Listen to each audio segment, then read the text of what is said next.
नमस्कार, मैं हूं आपके साथ स्नेह आयोन भारत में आप सभी का स्वागत है। राजधानी दिल्ली, जहां देश की नजरें हमेशा टिकी रहती हैं, वहां अब एक बड़ी जांच की तैयारी हो रही है। आम आदमी पार्टी के समय स्वास्थ्य सेवाओं के क्षेत्र में जो काम होना था वो अब सवालों के घेरे में है। दिल्ली के पूर्व मंत्री सत्येंद्र जैन और सौरभ भारद्वाज के खिलाफ अब एंटी करप्शन लॉ के तहत जांच शुरू होने वाली है। यह फैसला दिल्ली सरकार की एंटी करप्शन ब्रांच को गृह मंत्रालय से मिली अनुमति के बाद लिया गया है। यह मंजूरी प्रिवेंशन ऑफ करप्शन एक्ट 1988 की धारा 17A के तहत दी गई है। पूरी कहानी की शुरुआत होती है एक शिकायत से जो दिल्ली विधानसभा के अध्यक्ष विजेंद्र गुप्ता ने 22 अगस्त 2024 को दर्ज कराई थी। उनकी शिकायत थी कि दिल्ली सरकार के स्वास्थ्य विभाग में बड़े पैमाने पर गड़बड़ियां हुई हैं। उन्होंने साफ तौर पर आरोप लगाया कि जिन अस्पतालों को जनता के लिए बनाना जाना था, उनमें घोर लापरवाही और फाइनेंशियल इरेगुलरिटीज हुई हैं, और ये लापरवाहियां भी ऐसी जिसे नजरअंदाज नहीं किया जा सकता। ये वो काम है जिनका असर सीधा जनता की सेहत और जिंदगी पर पड़ता है। 2018-19 में दिल्ली सरकार ने 24 अस्पतालों के निर्माण को मंजूरी दी थी। इनमें 11 नए अस्पताल और 13 पुराने अस्पतालों के विस्तार शामिल थे।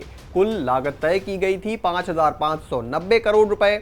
लेकिन इतने साल बीतने के बावजूद ना तो ये अस्पताल पूरे बन पाए, ना ही इनमें तय सीमा पर कोई सुविधा शुरू हो सकी, और तो और इनकी लागत भी कई गुना बढ़ा दी गई। आज हालत यह है कि अस्पताल आधे अधूरे खड़े हैं और फाइलों में खर्च की लंबी सूची दर्ज है। सितंबर 2021 में यह तय किया गया था कि 6 महीने में 7 आईसीयू अस्पताल बनेंगे। इन अस्पतालों की कुल क्षमता थी 6,800 बेड्स।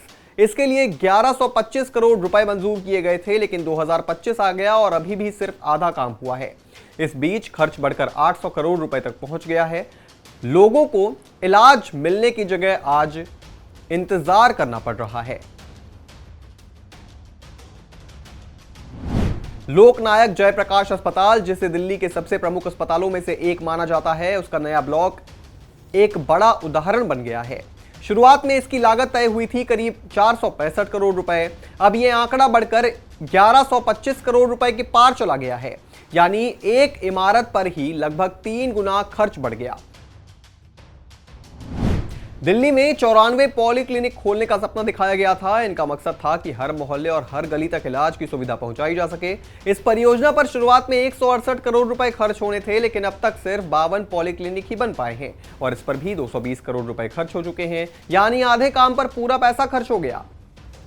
इस पूरे मामले में सबसे चिंताजनक पहलू यह है कि फाइनेंशियल ट्रांसपेरेंसी की कोई स्पष्ट योजना अपनाई ही नहीं गई। हेल्थ इंफॉर्मेशन मैनेजमेंट सिस्टम यानी HIMS, जिसे अस्पतालों के कामकाज को डिजिटल रूप से पारदर्शी बनाने के लिए लाना जाना था, उसे जानबूझकर टाल दिया गया। इससे यह शंका और गहरी हो गई कि क्या कुछ छुपाने की कोशिश हो रही थी। वहीं NIC की ई-हॉस्पिटल प्रणाली, जो कम लागत वाली और प्रभावी थी, उसे भी बार बार नकारा गया। एंटी करप्शन ब्रांच की शुरुआती जांच में पाया गया कि सभी प्रोजेक्ट्स में जानबूझकर देरी की गई, लागत बढ़ाई गई, फंड का गलत इस्तेमाल हुआ और ऐसी संपत्तियां तैयार की गई जिनका कोई उपयोग ही नहीं हो रहा। यानी जनता का पैसा खर्च तो हुआ, लेकिन उसका फायदा जनता तक पहुंचा ही नहीं। PWD और स्वास्थ्य विभाग ने भी इस मामले में जांच को हरी झंडी दे दी।